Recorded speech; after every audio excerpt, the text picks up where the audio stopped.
Just because I know that this affects some people differently, I wanted to start this episode off by saying I'll be talking about the death of a young child in this episode. While the details and audio in this episode aren't what you would necessarily consider gruesome, especially for what's been played on this show in the past, it's nonetheless heartbreaking.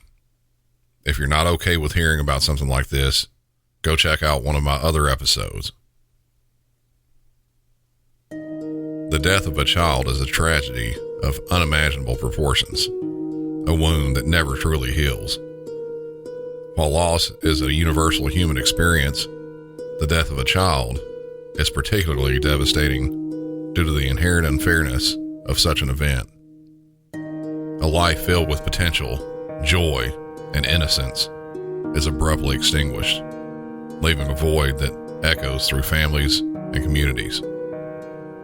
For parents, the loss of a child is often described as a pain beyond comprehension. The world is irrevocably altered, and the future they had envisioned is shattered. Grief, guilt, and anger are common companions in the aftermath of such a loss. Siblings, too, are profoundly affected. They may experience a range of emotions, from confusion and sadness to anger and jealousy. The loss of a sibling can disrupt their sense of security and can have long-lasting emotional consequences. The death of a child also has a ripple effect on extended family, friends, and the community. Grandparents, aunts, uncles, and close friends often feel a deep sense of loss and helplessness. The community as a whole may come together to offer support, but the pain of losing a young life can be a shared burden. Ultimately, the death of a child is a profound and enduring loss. While time may soften the sharp edges of grief, the memory of the child will forever be cherished. Welcome back to Music City 911.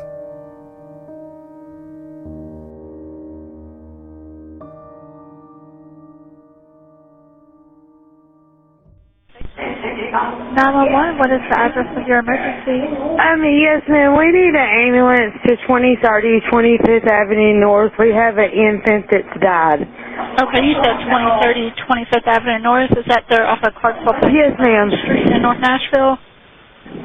Yes, ma'am. Okay, what's the name of this place? It's High Road Place Apartments. High Road Place Apartments? Yes. Okay, what apartment are you in? I actually live in apartment 113. It's a lady across the hall. It's her granddaughter. She found her dead upstairs. I don't know what she died from, but she is dead. Okay. She can give you more information than I can. Okay, what's your phone number before you pass the phone along? I'm actually at the front desk phone, and I don't really know the number, to be honest. It's a landline phone. Okay. What is your name? My name is Amy Luffman, Luffman. Okay. And can I speak to her, please? She's actually upstairs, okay, but I can run and go get her. No, that's just fine. And you said an infant has died? Yes. Okay. She says she is dead. Do you know how old she is? My son will be 2 in January, and she's a month older than him. So she'll be 2 in December. Okay. Right. And do you know for sure that she is not breathing and not alert? I don't know. I'm just going by what she said. And all I know is I was inside my apartment, and I heard somebody screaming bloody murder. Okay. All right. Well, we're going to get this call sent up. And you said that was at 2030 25th Avenue North in North Nashville. Yes. Off of Clarksville Pike, Lacey Street, across from apartment 113. Yeah, that's my apartment. Now, her apartment is 122, I think. 122? Okay.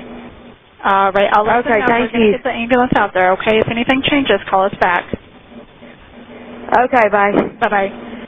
This call came into my own agency on November 11th, 2022. Just as in past episodes, because it is my agency, I'll refrain from talking about the dispatcher. But I will talk about general procedure that should apply to just about any dispatch center. First off, before I get too far into this, This is a call that no 911 dispatcher wants to take. None of us wants to hear about a baby or small child, or any child for that matter, dying. It's bad enough hearing even about old people dying, even of natural causes.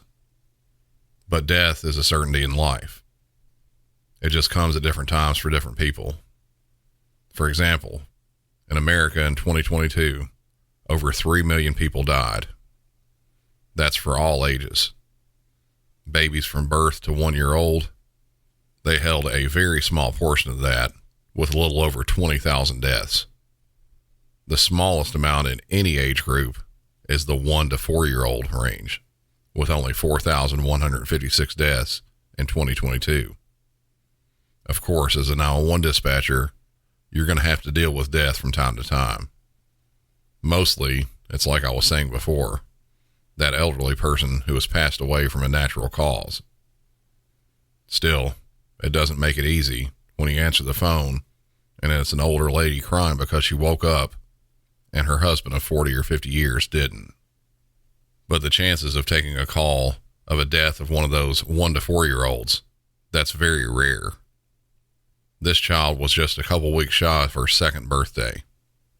Getting back to the procedure on a call like this, the most immediate thing, past getting a good location to send responders, it's trying to see if any help can be given to try and save the child while those responders are on the way. Checking to see if the patient is awake and breathing. The breathing is the most important part of that. If the person is breathing effectively, but not conscious, it's still potentially life-threatening, whatever the problem may be. But with the patient still getting oxygen in their body, that continues life. When the breathing stops, you have a very small window of time before that oxygen supply in the body dwindles to nothing. That time frame can be as little as 3 minutes for some, but for most, it's around 4, sometimes 5 minutes. There have been very rare occasions where smaller children have fallen into frozen lakes or ponds and have been underwater for longer periods, sometimes as long as 30 to 45 minutes, and they can still have signs of life, likely because their core body temperature dropped, which slowed down all of the internal processes of their body. Point being, if there's a way to check breathing, that should be done immediately. But with a call like this, it couldn't be. The caller wasn't with the patient. From the sound of it, they were either in a different part of the building or a different floor. The breathing couldn't be checked, but from the caller's insistence, it sounded like this was a non-workable arrest, meaning there wasn't anything that could be done to help keep her alive. Being that couldn't be verified, though, most agencies would code that and respond with the hopes that she could be helped. Unfortunately, when police and medics got to the scene, 23-month-old Ariel Rose was beyond any help. Nothing could be done for her. When police started investigating, from the research I've come across anyway, no immediate signs of foul play were found. An autopsy was performed, and the results came back for the cause of death as a drug overdose.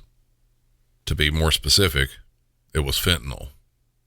For a full-grown adult, a lethal dose of fentanyl can be as small as 3 nanograms. Ariel was found with over 37 nanograms in her system, over 12 times a lethal dose.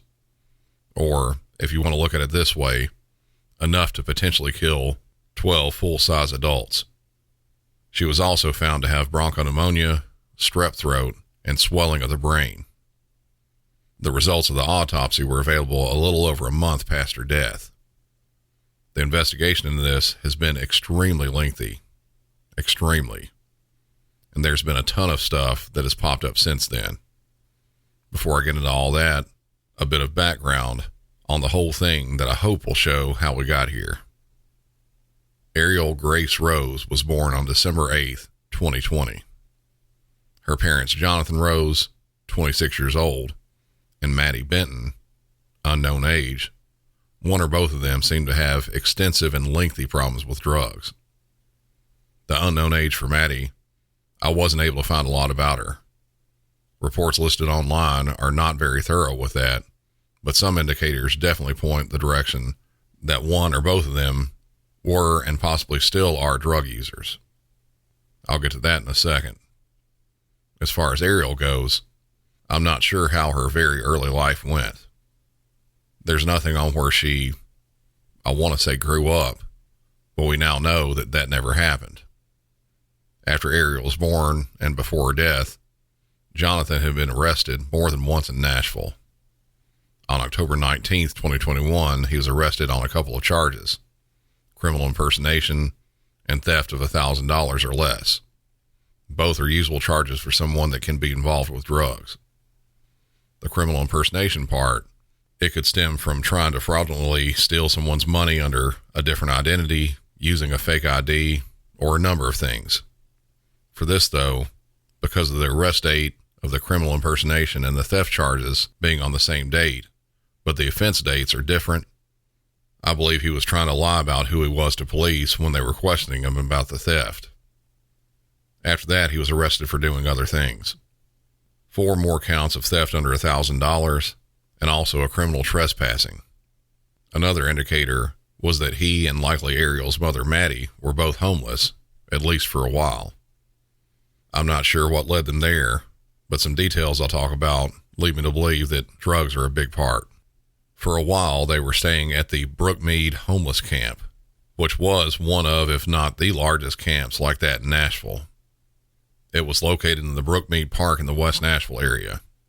It bordered the Cumberland River and was flush against a large shopping complex where Walmart and Lowe's, along with dozens of other businesses, are. It started years ago with just a few people staying there. But then over the years, it grew and grew, and it became a huge thing and a huge problem as well.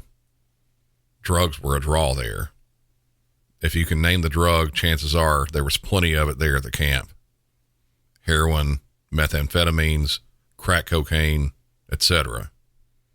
The conditions in the camp itself were horrible as well.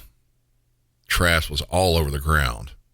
If you went walking anywhere in or around the camp, you were just as likely to be walking on trash as you were to be touching dirt or grass. And that doesn't even account for human excrement or drug paraphernalia laying around.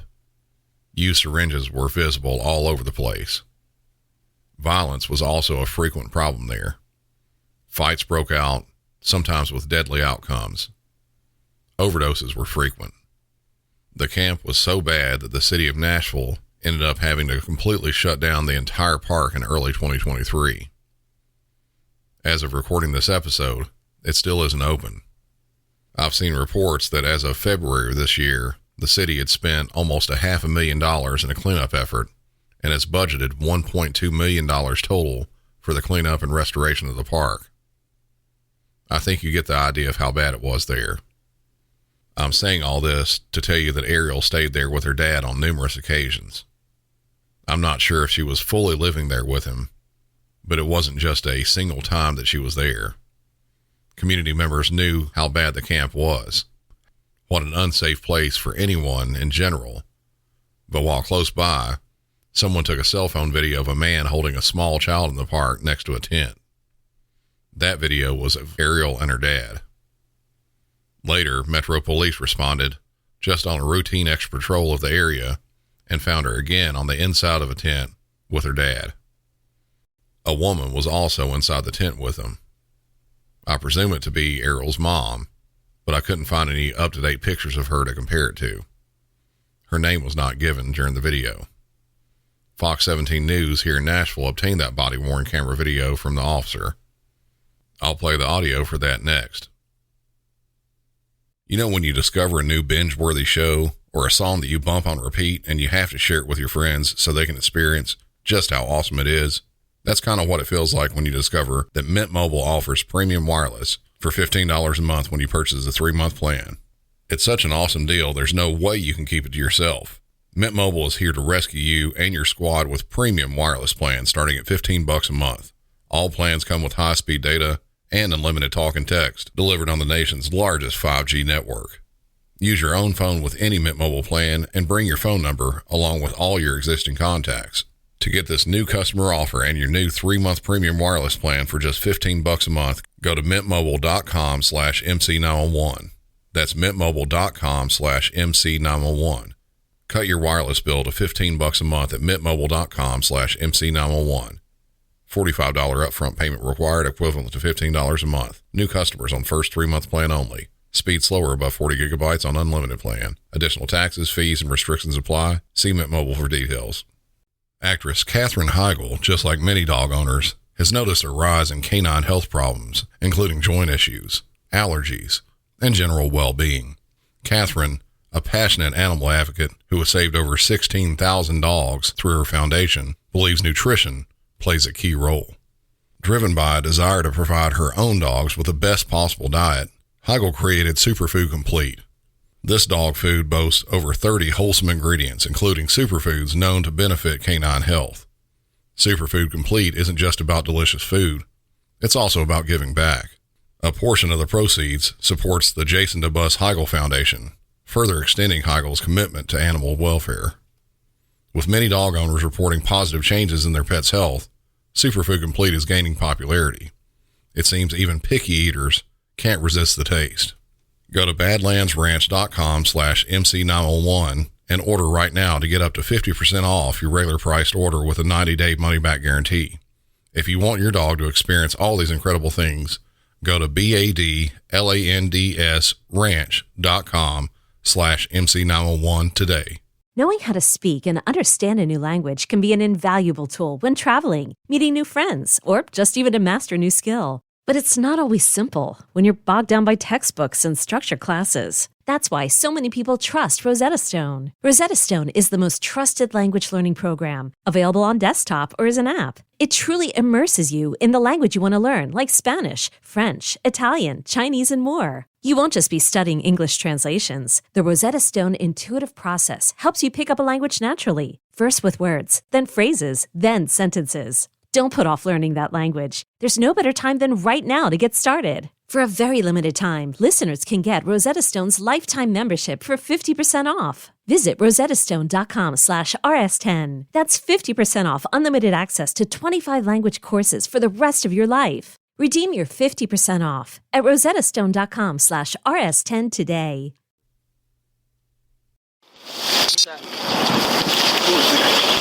Jonathan, that kid is not supposed to be here. It was just for a few minutes. They come over to visit me this morning. We took a nap, man. It's not staying here at all. That kid is not supposed to be here. So you want us to leave right now? What? You want us to leave right now? I mean, why are you even here with that kid anyway? They just come visiting me. Just spend time with me. Just taken care of, I can promise you that, but we'll leave. Let's go. How do you even have a ride? My mother, yes, sir. Yes, sir. How'd you get here in the first place?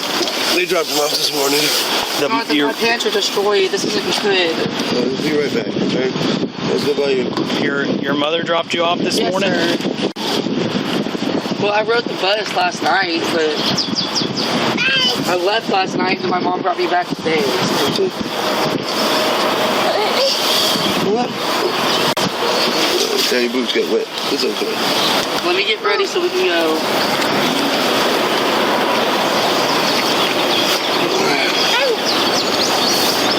You have a brand new outfit on her? Wait. I just got it. I would really like to use it. I know, but let me go get the hand on this first, okay? Yes, sir. $21.92. We're gonna try to take the kid, so we gotta go. It's okay. I know it's not ideal by any means, so here. Showing an extra patrol at 7002 Charlotte. Dude, we gotta go. I don't have any pants. Hello. Where are your pants? They got destroyed, sir. I'm sorry. They got covered in mud and she kind of got frustrated and threw them This is out. really frustrating. I know it's crazy, man. So you know I'm going to tell DCS that kid's here, right? Yes, She's sir. not staying here, I promise you. You can tell DCS, And sir. honest to God, dude, she's... Well, I mean, there are a lot of things you could do that would be better than this. I mean, You're right. To be honest with you, because I've been trying to get them with me, staying with me, like actually to stay with me, but I've been up to quite a few different places asking about housing opportunities. Why aren't you guys with your mom? My mother, we're not allowed to stay there, but not like, because, you know, they don't let anybody stay there that's not on the lease, you know what I'm saying? But, no, I did my paperwork the same time they did. I asked them, you know, what was up with it, why ain't I in housing or whatever. They told me that they wanted me to go through Oasis, so I did my stuff with Oasis. Oasis told me I need to go through Salvation Army, etc. Yeah, so, yeah. Needle on the ground right in front of this tent. Yeah, they're up there. It's good.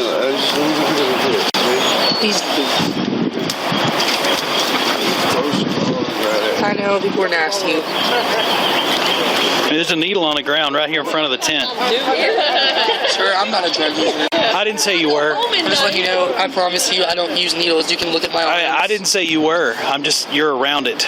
You're right. You know, even if you're not doing it, you're around it.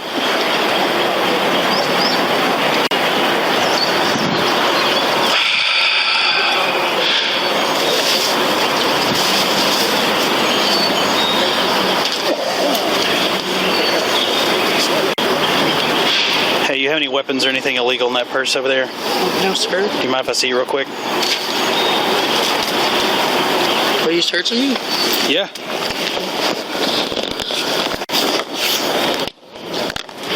Yeah. I've seen that child in here one too many times, and I am not happy.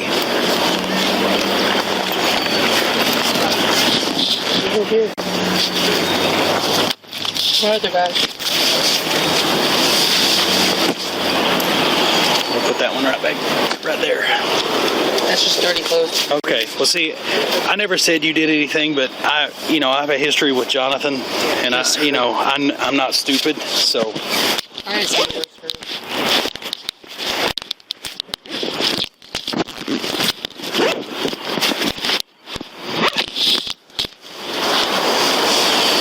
That child is in danger in here. Yes, sir. I guess having a father's not that important. Well, having one and having one that plays the role correctly are two different things. Yeah. Yeah.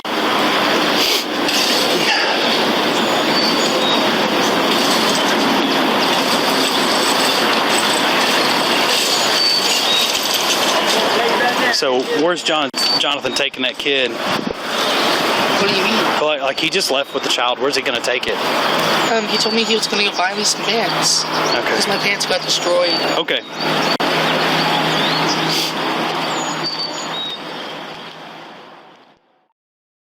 The Department of Children's Services was contacted after that, but details after that clip on where Ariel was staying are sketchy. Because it involves a juvenile, records are sealed on it. Various news reports I looked up, I saw some things that said her grandfather, Mickey Rose, got custody of the child. Other places, it looked like Jonathan still may have had custody. One report said temporary custody was granted to an aunt who had Ariel the days leading up to her death. I couldn't find anything that definitively said one way or another. But somewhere after that video was taken, custody was moved around possibly quite a bit. From the last possibility I mentioned, the grandfather, Mickey, stated that the aunt had her own children removed from her previously. Mickey said that he believed that she couldn't handle taking care of Ariel and took her to stay with her grandmother, who was living in what would be considered a halfway or temporary type housing facility called the High Road Transitional Living Facility. This was where Ariel was found deceased. The caller we heard on 911, she lived in the facility also. She was interviewed by Fox 17 News and stated that her and her boyfriend were living in the same place with their 2-year-old son. They would see Ariel frequently, and that her parents would sneak in to see her. The father at some point managed to get a lease there on the property. Even though the living conditions in the High Road facility were a step up from the Brookmead camp, it wasn't much of a step up. Drugs and prostitution were very prevalent there as well. It was also stated that Ariel was seen walking in the hallways alone with no adults around. It was so much of a problem that after Ariel's death, the grandfather, who was listed as Ariel's next of kin and administrator for the estate of Ariel, has filed a civil lawsuit naming the owner of the property as well as a nonprofit organization as defendants. The next bit, I'll be reading info from the 17-page court filing, either verbatim or small portions of it. This case involves the tragic and avoidable death of a 1-year-old child who overdosed from fentanyl exposure while staying at a transitional housing facility in Nashville. Ariel Rose was born on December 8, 2020. On or about November 9, 2022, Ariel Rose was taken in by her father to reside with him at the High Road Transitional Living Facility located at 2030 25th Avenue North in Nashville. Ariel Rose spent less than 3 days at the High Road facility before she died. While at High Road, Ariel was exposed to enough fentanyl to kill multiple grown adults. Sadly, her 1-year-old body, weighing 34 pounds, was overwhelmed by the highly lethal and illegal narcotic. Ariel Rose was under the care and supervision of defendant Jane Doe at the time of her drug exposure. Upon information and belief, Ariel Rose was exposed to fentanyl that Jane Doe had left unattended, visible, and accessible in her room. The identity of Jane Doe will be named here in a bit. Back to the filing. Community Care Fellowship Incorporated and 2030 25th Avenue LLC, doing business as High Road Place, collectively transitional housing defendants, either owned, operated, or managed the High Road facility during the 3 days when Ariel resided there. Upon information and belief, the plaintiff avers that the High Road Place had a history of drugs flowing into and out of the facility, as well as the use and abuse of illegal drugs by residents, including Jane Doe. Plaintiff avers that the transitional housing defendants knew or should have known or had been put on notice of the large quantities of illegal drugs being used and transported within the High Road Place. Despite this knowledge, the transitional housing defendants took no action to stymie the heavy flow of drugs into and out of the facility and failed to deter the use and abuse of illicit drugs by residents, leading directly to the death of Ariel Rose. CCF manages the day-to-day obligations of running High Road Place. CCF received a grant from Metropolitan Nashville in the amount of $4,400,000 to provide safe housing for the people of Nashville. That contract is dated September 21st, 2022, just weeks before Ariel Rose overdosed and died at High Road. CCF's acceptance of Metro Nashville's $4 million grant included a duty to fund a staffing model that included housing managers/navigators, house monitors, and program services, including protection services. Based upon information and belief, none of those were utilized at High Road. Skipping ahead in the lawsuit again, numerous examples were given about what went on there. For examples, the defendants knew or should have known that between January 1st, 2022 and the time of Ariel Rose's death, Metro Police Department received more than 145 calls about illicit conduct at High Road. Some of the individual examples listed in the lawsuit: on or about March 30th, 2022, an individual was found dead in High Road Apartment 115 next to an empty bottle of oxycodone. On or about April 23rd, 2022, police responded to High Road to find another dead body in apartment 202. The police report indicates the corpse was near multiple lighters, a straw with a black residue, and a piece of tinfoil with a burnt black substance inside. On or about August 6, 2022, Metro Police received a 911 call from an individual at High Road who admitted to using cocaine. The individual threatened to stab himself. These are just some of the incidents listed in the lawsuit. It seems the purpose of the lawsuit stems from Tennessee's Drug Dealer Liability Act. In the act, it states that the DDLA makes anyone who knowingly participates in the illegal drug market within the state liable for civil damages. The estate of Ariel is seeking damages for that, alleging that CCF did little or nothing to make the environment safe for children and was essentially allowing drug sales and use to take place there without intervening. I'm certainly no lawyer and know very little on civil law like this. I'll not try to weigh in on whether or not this has any legs to stand on. I really don't know. I just gave all that info to transition to what happened and who was possibly responsible for the death of Ariel. A release from Metro Police on December 20th of last year announced the arrest. A year-long investigation into the November 2022 death of 23-month-old Ariel Rose has led to today's arrest of the two people she was staying with when she overdosed on fentanyl.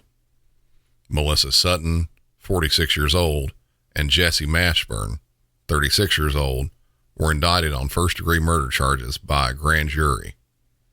The painstaking investigation led by Youth Services Detective John Grubbs revealed that Sutton and Mashburn were caring for Rose at a residence on 25th Avenue North when she was found unresponsive.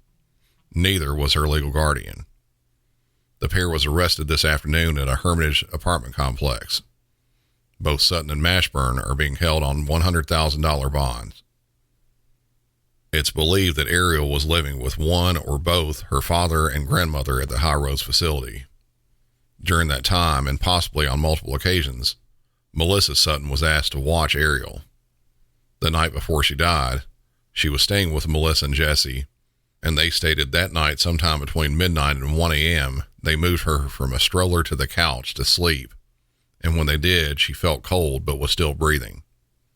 The next morning when Melissa and Jesse woke up at around 10 a.m., Ariel wasn't breathing. Police found drug residue scattered around the apartment, actual drugs on the table inside the apartment, and needles in a drawer.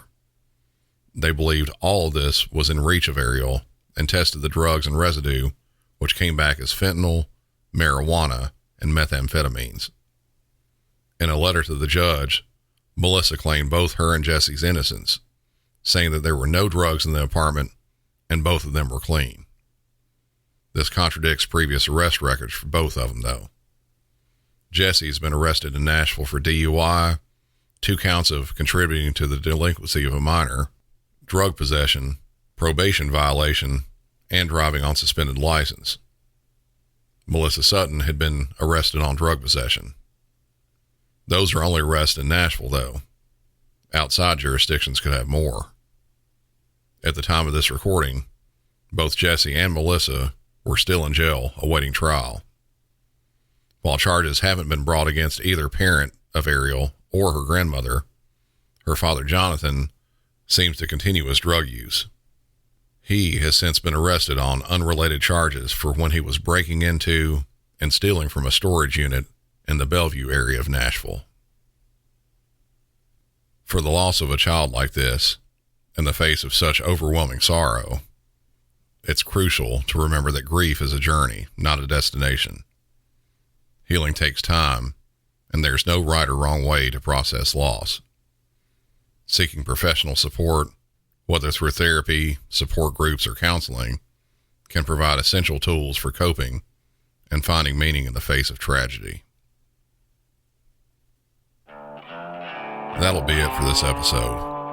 I know it's a hard one to listen to, but this is one of the many hard things a 911 dispatcher may be faced with on the job.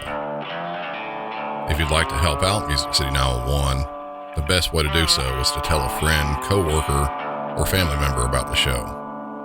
Aside from that, you can of course get ad-free episodes as well as bonus content over at patreon.com/MusicCity911. Follow the show on all social media, and as always, for Music City 911, I'm Brandon, and y'all have a good one.